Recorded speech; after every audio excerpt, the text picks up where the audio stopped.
Buffers, welcome back to your favorite Kenyan podcast. But if you're new here, hi, we already love you. Thank you so much for listening. As the name of this podcast suggests, we talk about all things movies and TV in Kenya and beyond. I'm one of your fabulous co-hosts, Kui, and I'm joined here with, I'll let him introduce himself. Hey guys, I'm Will, and I'm really happy to be here back in the studio. We're so grateful. We always start our episodes with, we're just so happy to be man. here. No, it's because Yeah. we love it. This is a passion project. And so, Mhm. there's a whole setup and there's lights and there's cameras and there's all this stuff, but we just do this in our house every day. So, Yeah. yeah. Yeah. It has been quite the summer for the Western world, summer for movies. I mean, this whole Barbieheimer situation. Okay, can I just say, I'm officially over it. I can't open any streaming app without seeing this Barbie is gonna go do this, or you know what I mean? Like Yeah. Oppenheimer and then the combination of the two. I'm like, we get it. Like it's two major motion pictures coming out in theaters at the same time. You'd think it's never happened before. Like people are really losing their shit over it. Yeah, exactly. Yeah. I've been seeing so much content about it. Literally. I don't get why they're being put together are you watching this or this? Yeah. And it's see, some people are gonna watch either one or both, you know what I mean? Yeah. I saw something where they're even they put the trailers with each other's color scheme. Oh my So god. they had the Barbie trailer in black and white, Mhm. and then they had the Oppenheimer trailer in that pink filter and the sparkle things. Yeah. Yeah, man. If you had to choose, you don't have to choose, but if you had to Mm. choose between the two movies, which one are you more interested in? Which one am I more interested in? Honestly, I'm more interested in Barbie, man. Let's get it. Let's get it. I've been seeing memes about if you're a man and you're trying to go watch the Barbie movie, you have to be in disguise or something. But I'm bro, me I'll go in front, in the front row, man. I don't care, bro. No, I'm actually really excited about it, and I hear it's really good. It's gotten really great reviews. Have you seen? It's gotten really. Yeah. People are saying it's really legitimately a good movie, Yeah. and people are already saying that Ryan Gosling should be up for Best Supporting Actor for next year's Oscars, which is Yeah, pretty. we should watch it then, man. No, we should watch it. Yeah, I mean, Oppenheimer. Honestly, I have no idea what it's about. I was gonna say, I have no clue. what is I it about, don't though? even know what Barbie's about really, but Yeah. I can recognize that.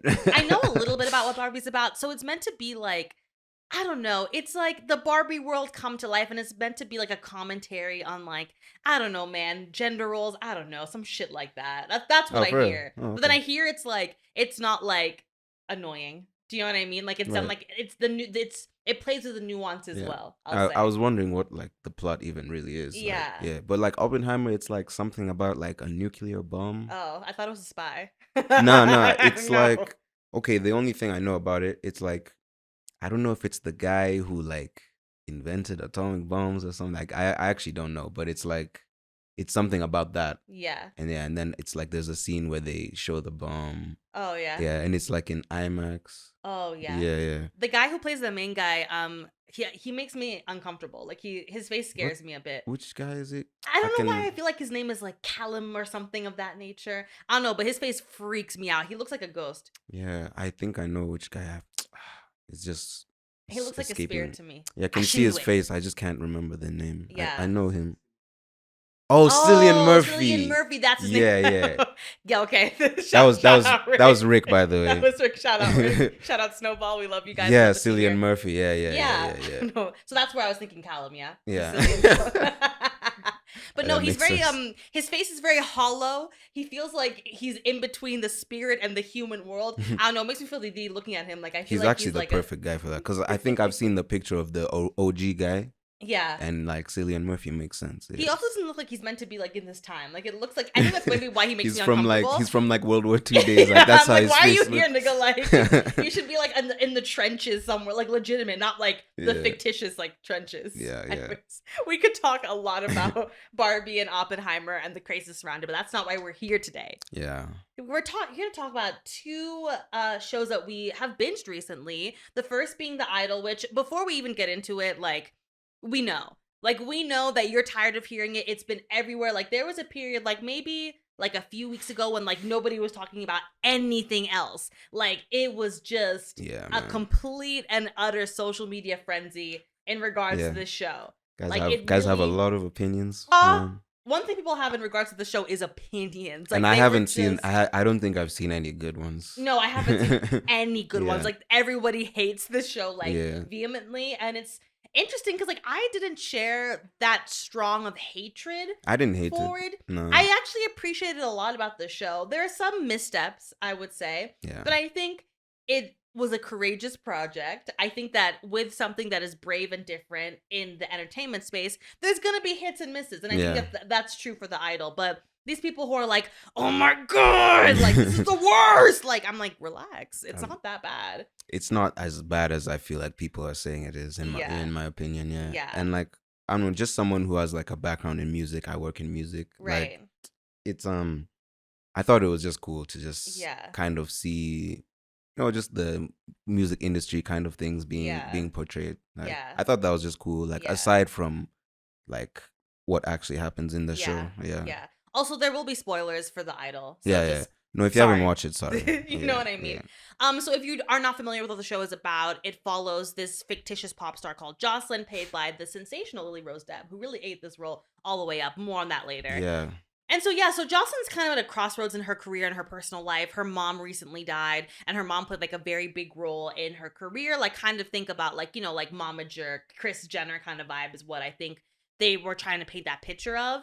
And so yeah, she's trying to figure out her sound. She's one of those like cookie cutter, like label produced pop stars, right? Like who, like, think of like a Britney Spears equivalent, right? Like a label comes and they pick this like pretty blonde girl and they like make her into like this sort of like sex kitten singer kind of persona with like, with like vapid music, like lots of like a lot of like moans and like, you know what I mean? Like not a whole lot of substance.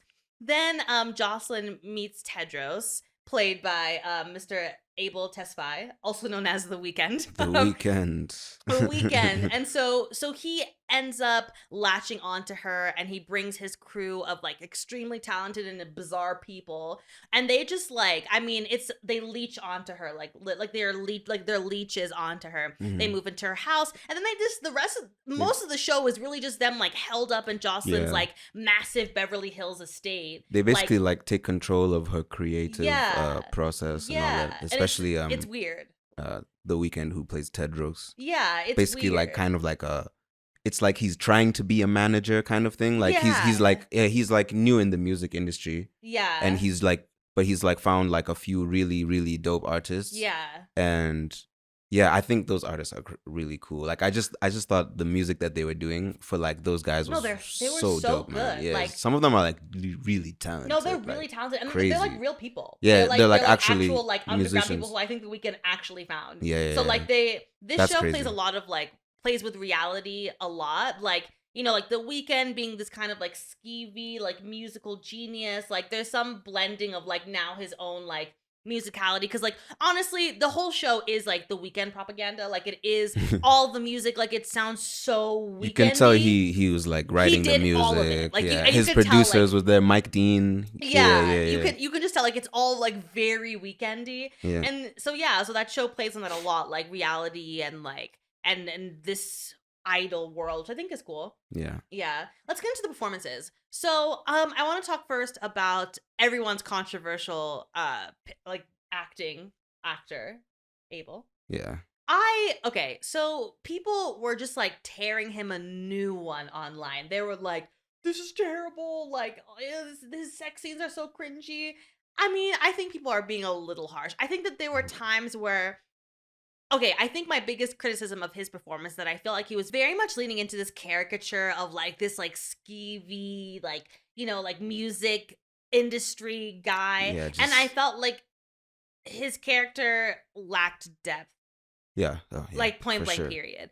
And I feel like, I don't know if it was purposeful. I don't know if it was because this show is only 5 episodes long, which was a huge misstep. I think that was really it. Yeah, I feel like, I don't think that he had much to work with. And I feel like stronger actors on the show handled it better than he did, which is understandable. Like he's an inexperienced actor. He's an inexperienced actor. Yeah, and I also don't know if that's acting is something that comes naturally to him like that.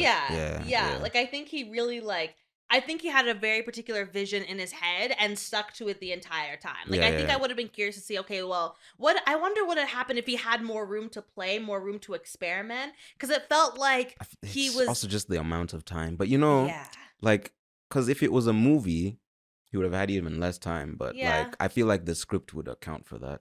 You know yeah, what I mean? yeah, Like yeah. this show just felt unfinished. Yeah. Like, Yeah. I think he just committed maybe too hard to this idea of this character yeah, and didn't give him or the character room to be a real person. Like he didn't feel like a real person to me. But then I yeah. also, maybe that was the point. That might have also been That might yeah, have yeah, also yeah. been the point. Well, Like you see, babies are like, not meant to be people that we actually know or interact with at all. and that's the thing. Like we were saying, like I feel like it was only 5 episodes, and even within those 5 episodes, the story it felt unfinished, Yeah, or it like did. huge chunks were missing from it. I don't know if you guys felt like that when you were watching it, Yeah. but yeah, we did for sure. That was another huge thing that really disappointed me. I felt like they really rushed the ending, and that's like one of my biggest pet peeves in TV and film, like when the ending is not satisfying and it feels Yeah, like really rushed. We talked about this when we talked about American Horror Stories. Check out our previous episodes on that. And that's my biggest issue with it. Like it feels like there's this like pressure to end the story. Like I honestly, when we got to episode 5, I was like just getting into it. Like I was like, okay, like I understand yeah, like yeah, what the vibe is and exactly. like I who was these like, characters are. Like now I'm what's like, about to yeah, happen? this is about to get crazy, like, because Yeah. it's felt like it was building up so much, Yes. and then the series was just over, And it's like just over. The season's at just that over. huge high point, and then like the ending didn't pay off because of that. I was just getting invested into the tension between Jocelyn and Tedros, and I thought that Exact. there I was thought so this. much deliciousness in that tension Yeah, of man. being like, okay, like who's the power player here? Because they Exactly. felt like, oh, like these guys could actually go toe to toe. Like they felt very Yeah, like yeah, yeah. equal, and there to me that there's so much they could do with that. They both felt like unpredictable. Like the part when now Yeah. they're kind. It was like I thought there would be some sort of power struggle. So like um in the beginning, Tedros and his people basically move in and Mm-hmm. insert themselves into Jocelyn's life, Mm-hmm. and he's kind of controlling everything, or Yeah. seemingly controlling Yeah. everything. Yeah. Like everything is kind of on his say so. His say so. The show very much Yeah. paints Jocelyn as the victim and Right. as this And vulnerable party in the yeah, beginning of the show. then there's a point where it just flips, and then it's like, okay, now it's like she's now in control and Mhm. she's on the upper hand. She's Mhm. all of a sudden no longer really a victim. Yeah.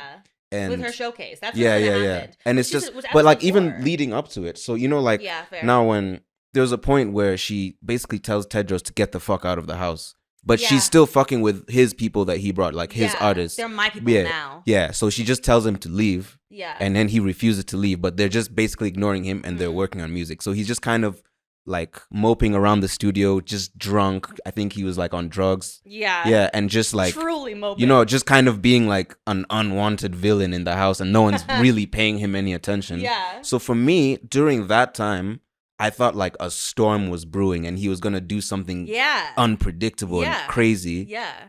And like I thought it would even go down like now at her showcase, but then it kind of just ended and she just remained on the upper hand, and Yeah. there wasn't like a power struggle that I thought that would happen, and like Yeah. I thought that would have been really cool, man. It would have been really Could have done cool. some crazy shit with that. You know Like, what I mean? yeah. Like it flipped to Jocelyn so quickly, and then it Yeah. was just Jocelyn Yeah. at the end. And I'm just like, damn, like it would have just been fun to see them like have a push and pull Yeah, more. like she gets the upper hand, then he gets some get back, then she Yeah. does something crazy and gets the upper hand again. You know what I Yeah. mean? Like, I actually originally thought that like I thought that the studio executive people were gonna like love him and like offer him like I thought he was yeah, I gonna, thought there would be they were more gonna with give him that. like a position of Yeah, power yeah, yeah, and yeah. then have him and then give him like power over maybe like Jocelyn's like career Yeah. and then like now it's like okay now the battle begins. Yeah. But then none of that happened, man. They Yeah. had this like story about him be put out in I think it was Variety or something. Yeah, and then that was it. That was it. And then Jocelyn's like invites him to his show or whatever. Yeah. Yeah, I mean it's just I was like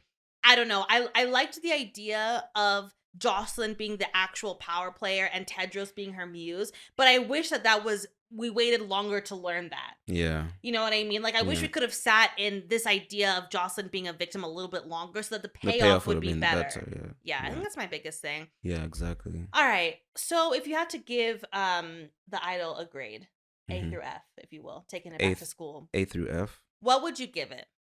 Okay, I would give it a D plus C minus. Yeah. Yeah, Yeah. maybe more of a C minus. Uh-huh. But yeah, that's Uh-huh. what I would give it. Uh-huh. Um, I liked the vibes of the show a little Yeah. more than how the plot ended up. Mhm. Yeah. Mhm. I Mhm. think I just really enjoyed the music vibes and all that. Yeah. Yeah, more than anything. Yeah. The things we talked about the plot, that would have brought it up for me. Mhm. Yeah. Mhm. Mhm. Yeah. What about you? What grade do you give it? A through F? Yeah, I think I also agree with a C minus. I think there were some really strong and memorable performances, mostly honestly by Lily Rose Depp, who I think Yeah. really surprised me, honestly. Yeah, I think she was I the only thought one who really brought it like that with the acting. she brought Yeah, it. no I no one mean, else really hit like that at Homegirl was all. fucking, sucking, crying, cutting, whip. Like she was doing all the things. I think she's also the only like true actor there. Yeah, I think Yeah. so too. Yeah. To me, I felt like she fully embodied Jocelyn. Like Yeah. I believed her with every single. I was like, oh no, like she's this pop star. Like the way I just everything and the way that she had control and the way she didn't have control was like so brilliantly done on her end. Yeah. But then yeah, I think the pitfalls being everything that we talked about, right? Like the short episodes, April's performance, also not having really like a grounded character who could act as the audience to make us feel like, somebody to connect our world with their world. You know what I mean? Someone to be like, wait, what the fuck is going on? Mm. The assistant was kind of like that, but to me, she didn't really they didn't really like give No. her anything. Like there wasn't, I wanted her to have maybe like more humor, more something. Yeah. It didn't really translate that. So C minus for me too. Okay. Yeah. Alright. All right, that's The Idol. Yeah. Moving right along to another show that we absolutely adored, The Horror of Dolores Roach, which you Yeah. might have not have heard this show because I feel like it's gotten lost in this whole the Barbie Heimer mania, the Idol mania. And so in regards to like a show drop, it's been a whisper in the wind, like not a lot of like attention. Yeah, But it is fantastic. It's from Amazon, yeah? Yeah, Amazon. Mm-hmm. Yeah, it is a great show. All right, so if this one, because it came out more recently, we won't do any spoilers. We'll be nice this time, guys. So yeah, no spoilers here. So we follow Dolores Roach, as the title suggests. She has been in prison for 16 years. She just got out. You can only imagine. I mean, she went to prison in 2007. Like, it's a totally different world. Yeah. Yeah. 2000. I really like the part when they show her like in the 2000s. Yeah, it's before nicely she goes, subtly done, right? Because it's not overly nice, man. Y2K, but it's nice. like a nice nod because like the way she's dressed, you know the vibes if you were there. Anyways, so Miss Dolores Roach, prior to her incarceration, was a Washington Heights, New York City babe out here running the streets with her man, dealing the drugs. Her man was this man in the corner. I don't know how the lingo. He was this really big drug dealer in Washington Heights. So there's a day they're coming to arrest him, looking for him, but she's in the house. She gets arrested, and they're like, "We'll let you go if you tell us where he is." Yeah. Or like speak on what he's doing. Yeah, and like a true idiot, she was a ride or die. She was a ride or die, like for real. So she kept her mouth shut. She had a 16-year sentence. She did the full sentence. So the show starts now. She's coming out from doing that sentence. So she comes basically looking for the guy. She's like, oh, she wants to pick back up. Homegirl thinks that she just can go take a train right back to Washington Heights. Come out, go even to the house. The same apartment from like 2001. Girl, be fucking for real. Literally from like 2001. Mm-hmm. Obviously goes there. It's like gentrified. The white people live there. She can't find the guy, so she's down. Yeah. And there was like a huge thing of money he had saved, for her or something, and it was supposed to be in the apartment. She obviously wasn't. I don't think that he saved it for her. She just assumed it was there was some money there. That was like their his savings. stash. Yeah. Like that was like their savings. Obviously, from, like, he took it and disappeared. Of course, he ran with that money. So I now, don't even think he lasted a week. Yeah. So she's out of prison. She's a felon. She just did time, but she finished all her time. She's not on parole or anything. She's good. She's good to go. She ain't got no friends, got no family, she has nowhere to go, essentially. And this guy basically just abandoned her. And so, she needs money. So she finds an empanada shop that she used to go to all the time back in the day. Goes in there, finds a kid who used to work there that she used to sell weed to, who basically runs it now. And he gives her a job and a place to stay. Yeah. And then she becomes a serial killer. Yeah. And then, before that, she becomes a masseuse. Yeah. And then she becomes a serial killer. she was a masseuse in prison, and they called her Magic Hands. Like, she was really good at it. Yeah. So she starts a business as a masseuse. Mm-hmm. Somehow she becomes a serial killer, and this is like one of the craziest shows I've ever seen.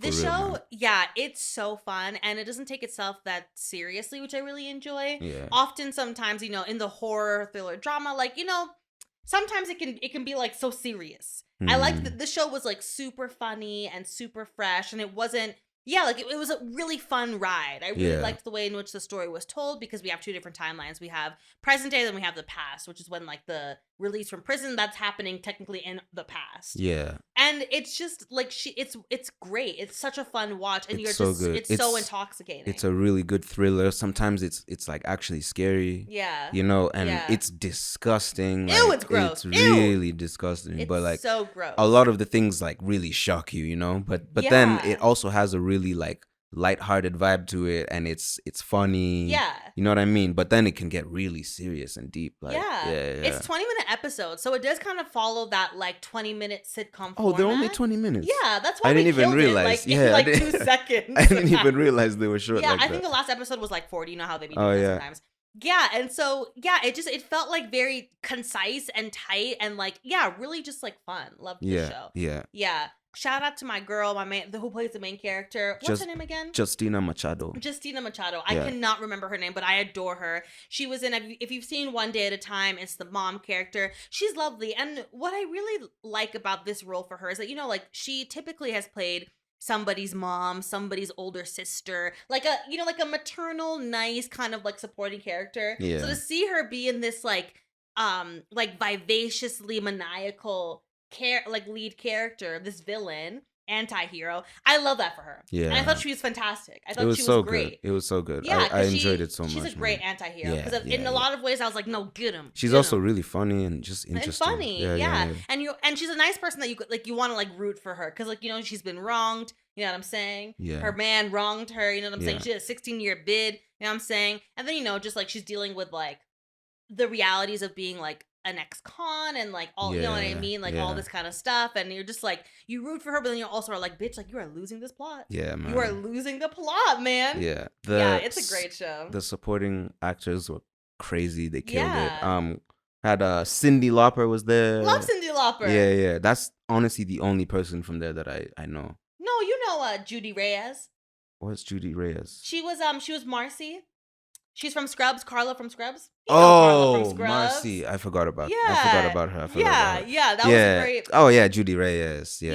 Yeah. I've never really known her name. Yeah, either Yeah, have I. I just knew she's Carlo from Scrubs. Just Carla from Scrubs. Yeah. Yeah, totally. Speaking of that, this show I think has a great balance of new faces and also familiar faces too. And like the new guy- faces went crazy, man. New faces went crazy. Louis. Yeah, so there's a character called Luis. So he's the guy who was running the empanada shop that she links up with. And this guy, so the actor's called Alejandro Hernandez. Mm-hmm. He doesn't even have a Wikipedia page. Yeah, fresh. Yeah, so he's just fresh, but he delivered a crazy performance, man. He delivered. Yeah, his character was all types of like you're not prepared for that. Yeah. You're not prepared for it. Like he really went crazy. Yeah. I Yeah. loved him in this show, and I loved his role in this show. Yeah, And he can get really dramatic Mhm. as well. Like he's also funny. Yeah, nice little breakdown in the show. Yeah. Super funny. I think one thing that I also really appreciated about the show too is that typically like in horror, right? Like there's not a whole lot of diversity in horror. Like like Black people, we just came here the other day via Jordan Peele in this modern wave of horror, right? Facts. And there's not a whole lot of like Latino, Latinx representation in the genre. And if we are in these movies, right, and if we are in this genre, we're typically either like side characters who get killed off, or like there's some sort of like tragedy attached to it. Like I love that like this show was crazy, but nobody really besides like the victims is a victim, and it's like I felt like the Latinx identity was very like true to the show. Like I like that like that identity wasn't lost in like being like a serial killer or like a cannibal or whatever it might, you know what I mean? Like I liked that like they were like so like like chulos, like you know what I mean, that energy, and I liked that because I was like, yeah, for sure, like murderers be murderers, you know what I'm saying? Like you can be like, you know what I mean, still have that character and that identity. I really liked that. I felt like it was like really like well infused. Yeah, definitely. Yeah, it was also just seeing like a story like this just from different perspectives. And like, man, like I just really like what they did with this show. Like it was a really good balance between um things that shock you, and then just things that make you feel a type of way. Yeah. Yeah. And then just exactly. like just lighthearted as well. Like Yeah. really, really funny sometimes. Yeah. Yeah. It was Super really, funny. really dope. Like I don't even know, like I guess it's a thriller, but like it's a lot more than I that. think it's a horror. I don't think it's a thriller. It's a horror, yeah. I think it's a horror comedy. It's actually a horror comedy. Yeah. It's a horror It's a horror comedy. comedy. Yeah. Yeah. It's not really a thriller. But Yeah. then it's interesting because, well, we should actually do an episode one day where we dissect like the difference between like horror and thriller, because I Yeah. feel like there are elements of the show that feel thrillery, like I maybe not say because we'll spoil it. Yeah. But don't then say. the grossness is where like the horror aspect comes in. Like the goriness is horror. So that's an interesting debate for another day. Right. But important to know that this show actually came from a scripted podcast of the same name. Yeah. Super cool. Yeah. So essentially, if you're unfamiliar, a scripted podcast, it's literally like TV, but in podcast form. Yeah. So people like go and they write scripts, and each episode's like an episode. Yeah. Yeah. And it's all fictitious characters. People coming in and the voice actors play these characters. So it's basically like it's TV a, without it's a TV visuals. show, but there's no visuals. Yeah. Yeah, I That didn't shit's know. dope, man. It's so cool. Yeah, that I shit's have only crazy. just recently heard of like scripted podcasts, maybe Yeah, in me like the last too. like year or some change. Mm. And so I didn't know that it was at the point where it's like, oh, like it's actually like a strong enough like medium that it's getting now like a streamer and like And- becoming an actual show. Yeah, and So cool. that's really dope. And like with Dolores, the horror of Dolores Roach, it's really cool because like, you know, true crime podcasts are really, Yeah. really popular. So I'm sure they kind of got the idea now for their scripted podcast to just Yeah. kind of do something, but it's like a scripted podcast. Yeah. And like, yeah, now it makes so much sense, you know, it becoming a TV show. It's like when they turn books into movies, you know? Mhm. Yeah. Exactly. Yeah. And I think for scripted podcasts, I feel like crime and horror and thrill that space works so well because sound plays a really big role in initiating fear. Yes. And you can achieve that Yes. in a really like Yes. meaningful and more powerful way with a scripted podcast, right? Because Yeah. when you're watching a movie or TV show, you have a visual to aid that experience. But if Mhm. you're just relying on sound, like you can It's a different really type be- of horror experience. yeah, and you can make it yeah, really yeah. scary, Yeah. right? Like it's kind of like That's you true. lean it Because on you're like just listening. yeah, you're yeah, just listening. You know what I mean? Because Love it. that's also cool because you don't have to like worry about, okay, how do we make this look scary? Right. It's just the audio. Like And I think it's what a wonderful challenge for a creator. Like, how do we use words and sound and voice to like convey like fear and convey like danger? I love it. Yeah. Yeah. All right. Just like Idol, final grade on the horror of Dolores Roach. My final grade. Yeah. I will give it a B plus. Yeah. Yeah. Yeah. B plus. Yeah. B plus A minus. Yeah. Yeah. Around Yeah. there. What about Yeah. you? What would you give it? I think maybe like an A minus. Yeah. Maybe even an A. Yeah. A minus. Yeah. I'd say like an A minus. A minus, I would Yeah. say. I think A minus. Yeah. Yeah, I definitely want to see season 2. It's fantastic. Definitely go check it out. Yeah. Yeah, Great show, man. great Yeah. show. All right, Buffers, that's it for episode 18. Thank you so much for joining us. Make Thanks, sure that you follow guys. us on all streaming platforms at Movie Buffs Kenya. Yep. Catch us next week.